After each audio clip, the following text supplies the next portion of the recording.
സ്വാഗതം. കാണാത്തതും കേൾക്കാത്തതും. മുട്ടായി കടലാസിൽ പൊതിഞ്ഞ ബോംബ് പോലെ, മധുരം പുരട്ടിയ കൊടും വിഷം പോലെ ഒരു മാധ്യമമോ? അതും കേരളത്തിൽ. ആ TV ചാനൽ അങ്ങനെയായിരുന്നു എന്ന് അംഗീകരിക്കാൻ പലരും വിഷമിക്കും.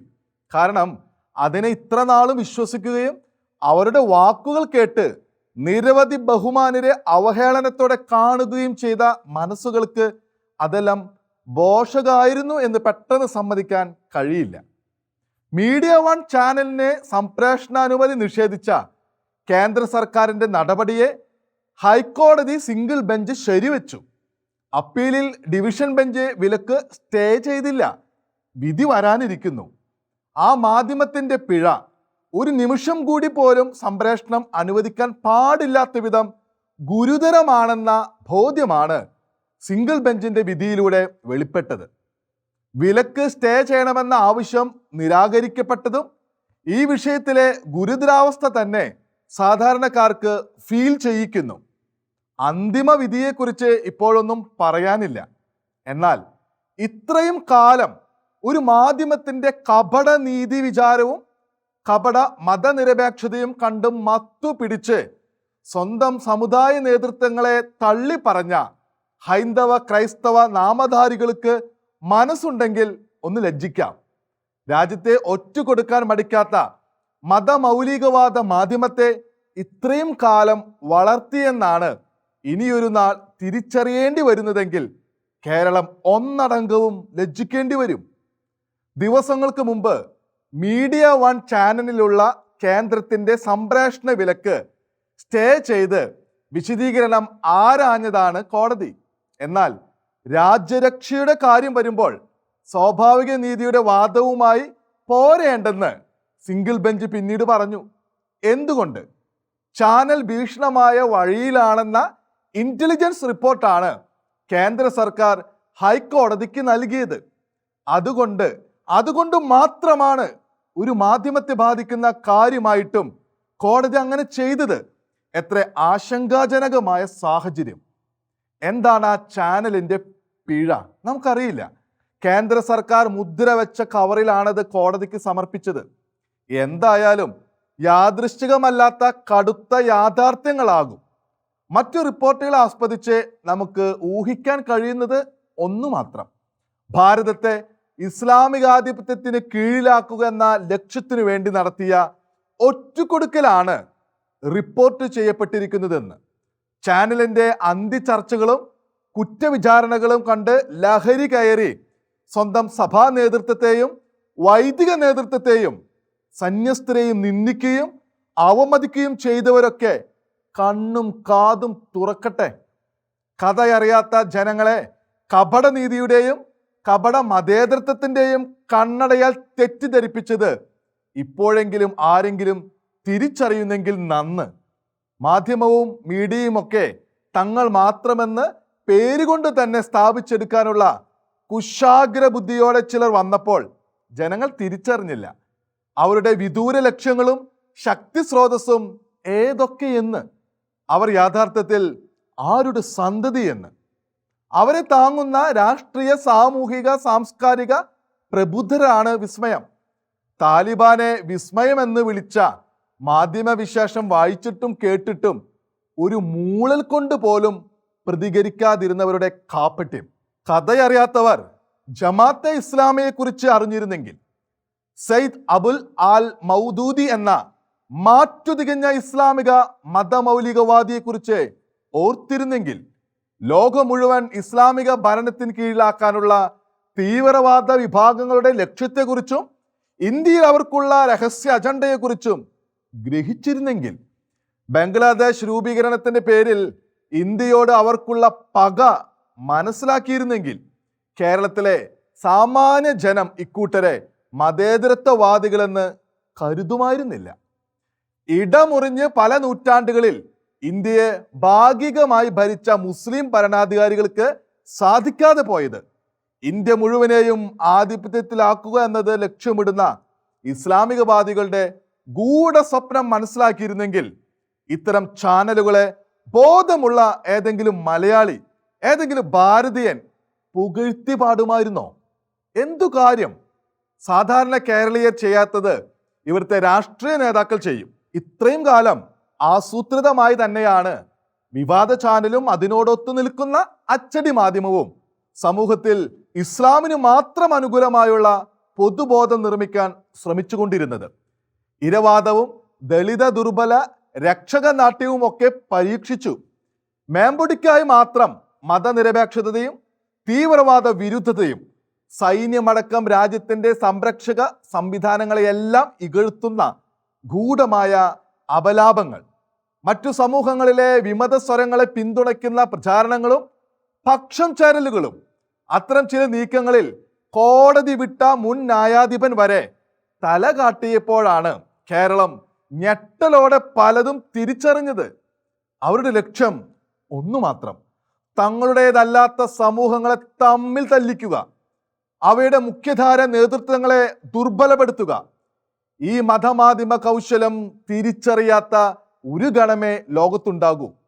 എഴുത്തിലും ഭാഷണത്തിലുമെല്ലാം പ്രബുദ്ധരെന്ന് സ്വയം വിളിക്കുന്ന കേരളീയ നായകന്മാർ, അവരും രാഷ്ട്രീയ നേതാക്കളുമൊക്കെ മതമാധ്യമത്തിനൊപ്പം എന്തുകൊണ്ട് നിങ്ങൾ ഇങ്ങനെയെന്ന് അവരോട് ചോദിക്കുന്നില്ല? ഉത്തരം സാധാരണ ജനങ്ങൾക്ക് അറിയാം. പ്രഭാഷകന്റെ പുസ്തകം അധ്യായം 20 വാക്യം 29 തരുന്ന ഉത്തരം: സമ്മാനങ്ങളും ദാനങ്ങളും ജ്ഞാനികളെ അന്ധരാക്കുന്നു, വായിൽ തിരുകിയ തുണി പോലെ അവ ശാസനകളെ നിശബ്ദമാക്കുന്നു. ജ്ഞാനികളുടെ അവസ്ഥ അതാണെങ്കിൽ നിങ്ങളെപ്പോലുള്ളവരുടെ കാര്യം എന്തിനു പറയണം? വോട്ടും പണവും ഭോജ്യങ്ങളും മറ്റു പലതുമായി നിങ്ങളിൽ പലർക്കും കിട്ടിയ സമ്മാനങ്ങളും ദാനങ്ങളും നിങ്ങൾ രുചിച്ച സകലതും മതമൗലികവാദത്തെ തള്ളി പറയാൻ കഴിയാത്ത വിധം നിങ്ങളുടെ വായിൽ തിരുകപ്പെട്ട തുണിയായി മാറിയിരിക്കുന്നു. അവയ്ക്ക് വേണ്ടിയാണല്ലോ നിങ്ങളുടെ എല്ലാ പെടാപ്പെടലുകളും. ഒന്നേ ചോദിക്കാനുള്ളൂ, ലജ്ജയില്ലേ നിങ്ങൾക്ക്? ചാനലിന്റെ തളത്തിലെ അന്തിചർച്ചകളിൽ ക്രൈസ്തവ സഭാ നേതൃത്വങ്ങളെ അധിക്ഷേപിക്കാൻ കൂട്ടിരിക്കുകയും വാതുറക്കുകയും ചെയ്തിരുന്ന ക്രൈസ്തവ നാമധാരികളോടും ക്രൈസ്തവ വിമതരോടും അതേ ചോദിക്കാനുള്ളൂ. ലജ്ജയില്ലേ നിങ്ങൾക്ക്? വ്യക്തിവിദ്വേഷം തീർക്കാനും പകയുടെ മഴുരാകാനും വേണ്ടി അഞ്ചാം പത്തിക്കാരായി മാറിയവർക്ക് സ്വന്തം മനസാക്ഷിയുടെ മുമ്പിൽ സ്വസ്ഥതയോടും അഭിമാനത്തോടും കൂടി നിൽക്കാനാകുമോ? ഒരു സംപ്രേക്ഷണ വിലക്ക് കൊണ്ട് മതമൗലിക വിഷം നിർവീര്യമാകുന്നില്ല. ഉണക്കു നീങ്ങിയാൽ ഭൂഖണ്ഡം പോലെ പ്രതീക്ഷിക്കാത്തിടത്ത് മുളയ്ക്കും. അതിനെ തഴയ്ക്കാൻ വിട്ടാൽ ഇസ്ലാമിക മൗലികവാദം വിളയുന്നതിന് തടസ്സമൊന്നും അവശേഷിക്കില്ല. സത്യം തിരിച്ചറിയുന്നവർ മറന്നു പോകരുതാത്ത കാര്യം: കന്യാസ്ത്രീകളുടെ വേഷമിടിച്ച് ലെസ്ബിയൻ ബന്ധം അവതരിപ്പിച്ച ഹീനകലയുടെ ആവിഷ്കാരം കേരളം അടുത്ത നാളിൽ കണ്ടു. സന്യസ്തരെ അവഹേളിച്ച തണ്യവൃത്തി വഴി അത് ചെയ്തവർ എന്തു ലക്ഷ്യമിട്ടു, എന്തു നേടി എന്ന് നമുക്കറിയില്ല. എന്തായാലും ആ അവഹേളനത്തെ ക്രൈസ്തവർ ശക്തമായി പ്രതിഷേധിക്കുക തന്നെ ചെയ്തു. ഏതാണ്ട് അതേ മട്ടിൽ ഹൈന്ദവ സന്യാസിയുടെ വേഷമിട്ട് മ്ലേച്ഛ പ്രഭാഷണ വേല ചെയ്യുന്ന ഒരു വ്യക്തിയെക്കുറിച്ച് ഹൈന്ദവർക്ക് വിഷമം തോന്നുന്നില്ലേ? ഹൈന്ദവരെ കുറ്റപ്പെടുത്തുകയല്ല, ആ മനുഷ്യരൂപിയുടെ ദുരവസ്ഥ കണ്ട് സഹതാപത്തോടെ ചോദിക്കുന്നു എന്ന് മാത്രം. ആ രൂപത്തെ സന്യാസിയായി ഹൈന്ദവർ അംഗീകരിച്ചിട്ടുണ്ടെന്ന് തോന്നുന്നില്ല. വേഷം കൊണ്ട് സന്യാസി എന്ന് ആരെയൊക്കെയോ തെറ്റിദ്ധരിപ്പിക്കുന്നു എന്ന് മാത്രം. വൈദികർക്കും കന്യാസ്ത്രീകൾക്കും ക്രൈസ്തവീകമായ എന്തിനുമെതിരെ നടത്തുന്ന നിന്ദ്യഭാഷണത്താൽ മേലാകെ സെപ്റ്റിക് മാലിന്യം വാരിത്തൂകിയ മാനസിക രോഗിയെ പോലെ നിൽക്കുകയാണ് ആ സന്യാസി വേഷധാരി. കയ്യിൽ ജലപീരങ്കി ഇല്ലെങ്കിൽ ആർക്കും അടുക്കാനാവാത്ത അവസ്ഥ. തൻ്റെ മേൽ പുരണ്ടിരിക്കുന്ന മാലിന്യത്തെക്കുറിച്ച്, തന്നിൽ നിന്നും ബഹിർഗമിക്കുന്ന ദുർഗന്ധത്തെക്കുറിച്ച് ആ മനുഷ്യരൂപിക്ക് ധാരണയേയില്ല എന്നതാണ് ദയനീയം. പക്ഷേ നിഷ്കളങ്കമായ അജ്ഞതയാലല്ല ആ ദേഹം ക്രൈസ്തവ വൈദികരെയും സന്യസ്തരെയും കുറിച്ച് മാത്രം ഇങ്ങനെ പറഞ്ഞുകൊണ്ടിരിക്കുന്നത്. ഇസ്ലാമികവാദികളെ കുറിച്ചോ ഇസ്ലാമിക കർമ്മങ്ങൾ തങ്ങൾക്ക് സ്വീകാര്യമല്ലെന്ന മട്ടിലോ വല്ലതും പറഞ്ഞാൽ മതി സന്യാസി വേഷധാരി പ്രകോപിക്കാൻ. പിന്നെ നിർത്തലില്ലാതെ പ്രവഹിക്കുകയായി മ്ലേച്ഛ കാവ്യം. ഇത് ആ സന്യാസിയുടെ തനതു പ്രകടനമാണെന്ന് ഒരാൾ പോലും വിശ്വസിക്കുന്നില്ല. സമ്മാനങ്ങളും ദാനങ്ങളും വഴി ജ്ഞാനികളുടെ വായിലും തുണി തിരുകാൻ വൈഭവമുള്ളവരുടെ ഉപകരണമായി അനുസരണയുള്ള നായയായി ഒരാൾ കൂടി മാറിയിരിക്കുന്നെന്നു മാത്രം. താൻ ഒഴുക്കിവിടുന്ന മാലിന്യപ്രവാഹം തന്നെ ആർക്കൊക്കെയോ പ്രിയങ്കരനാക്കുന്നു എന്ന വിശ്വാസം ആ മുഖത്ത് കാണാം. താൻ ആർക്കു വേണ്ടിയാണ് ഇതൊക്കെ പറയുന്നതെന്ന് അതിൽ നിന്ന് തന്നെ ധ്വനിപ്പിക്കുകയും ചെയ്യുന്നു. ഏറ്റവും ഒടുവിൽ ഹലാൽ ഭക്ഷണം ക്രൈസ്തവർക്ക് എന്തുകൊണ്ട് അസ്വീകാര്യമെന്ന് വിശദീകരിച്ച റവറൻ ഡോക്ടർ ആന്റണി തറേക്കടലിന് എതിരെയാണ് ആ സന്യാസി വേഷധാരി തിരിഞ്ഞത്. സ്ഥിരബുദ്ധി ഇല്ലാത്തവർ പോലെ ആന്റണിയച്ചനെതിരെ പറഞ്ഞുകൂട്ടിയ വാക്കുകൾ ആവർത്തിക്കാൻ ശരാശരി നാവുകൾക്ക് കഴിയില്ല. എന്തുകൊണ്ട് ആ രൂപം അത് പറഞ്ഞു? HMV അഥവാ ഹിസ് മാസ്റ്റേഴ്സ് വോയിസ് ആയതിനാൽ യജമാനു വേണ്ടി വിളിച്ചു കൂവുന്ന ശബ്ദം. തിരുവചനങ്ങൾക്ക് എതിര് പറയുന്ന മതാഭാസം ലോകത്തിലുണ്ട്. അതിൻ്റെ ഭാഗമാണ് മരുഭൂമിയിൽ വിളിച്ചു പറയുന്നവന്റെ ശബ്ദമായ സ്നാപക യോഹന്നാന്റെ എതിർ രൂപം പൊതുസമൂഹത്തിലേക്ക് തൻ്റെ യജമാനന്റെ മ്ലേച്ഛ സന്ദേശം വിളിച്ചു കൂവുന്ന സ്വരം. ആ യജമാനൻ ആരെന്ന് ഊഹിക്കാൻ കഴിയാത്തവർ ഉണ്ടാകില്ല. സമ്മാനങ്ങളും ദാനങ്ങളും നൽകുന്ന യജമാനന്മാർ എത്രയോ പേരെ തങ്ങളുടെ പന്തിയിലാക്കി കഴിഞ്ഞു. ഹലാൽ ഭക്ഷണത്തെക്കുറിച്ചുള്ള വാക്കുകൾ സന്യാസി വേഷധാരിയെ എന്തിന് പ്രകോപിപ്പിക്കണമെന്ന ചോദ്യത്തിന്റെ ഉത്തരവും ഈ യജമാനന്മാരാണ്. സമൂഹ മാധ്യമത്തിൽ പ്രകോപിപ്പിക്കാൻ പ്രച്ഛന്ന വേഷങ്ങളെ കൂലിക്കൊടുത്ത് പറഞ്ഞയക്കുന്നവർ വാങ്ങിയ കൂലിക്ക് വിശ്വസ്തയോടെ സന്യാസി വേഷധാരി നടത്തിയ പ്രകോപിപ്പിക്കലാകാം സമൂഹം കണ്ടത്. മതവ്യാപാര ആധിപത്യ നീക്കങ്ങൾക്ക് തിരിച്ചടി ഭയക്കുന്ന ചിലരുടെ ഇത്തരം നീക്കങ്ങളുമായി വിശ്വാസത്തിന് ബന്ധമില്ല. നഷ്ടഭയത്താൽ മാത്രമാണ് ഹലാലിനെതിരെ പറയുന്ന ആരെയും ഇല്ലായ്മ ചെയ്യാൻ ഏത് വേഷക്കാരെയും ചിലർ രംഗത്തിറക്കുന്നത്.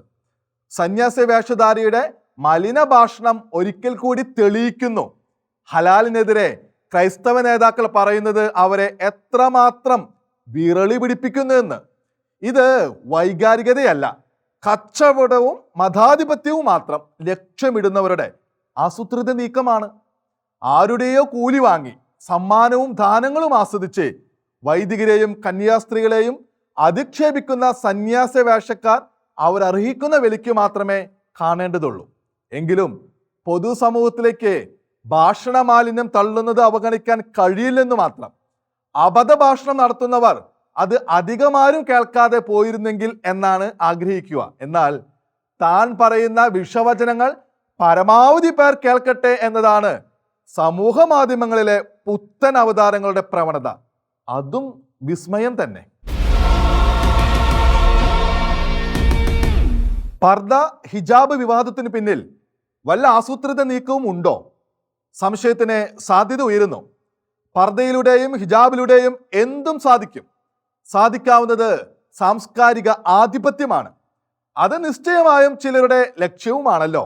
ഇക്കാലം അത്രയും സ്വാതന്ത്ര്യലബ്ധിക്ക് മുമ്പും പിന്നീടും രാജ്യത്തെ മുസ്ലിം സ്ത്രീകൾക്ക് വേണമെങ്കിൽ ധരിക്കാമായിരുന്ന ആവരണ വസ്ത്രങ്ങളായിരുന്നു പർദയും ഹിജാബും. ധരിച്ചിരുന്നവർ ചെറിയ വിഭാഗം മാത്രം. എന്താണ് ഇതിനർത്ഥം? മതപരമായി ആ വേഷം സാർവത്രിക നിർബന്ധമോ ബാധ്യതയോ അല്ല എന്ന് തന്നെ. ഒഴിച്ചുകൂടാനാവാത്തതായി അവയെ ഇവിടുത്തെ മുസ്ലിം സമൂഹമോ സ്ത്രീകളോ ഇതുവരെ കണക്കാക്കിയിരുന്നില്ല. ഹിജാബും ബുർഖയുമൊക്കെ ആദ്യം അറബി സമൂഹത്തിൽ നിന്ന് വന്ന സാംസ്കാരിക വിശേഷം മാത്രം. ഇത് എല്ലാവരും അറിയുന്ന യാഥാർത്ഥ്യം.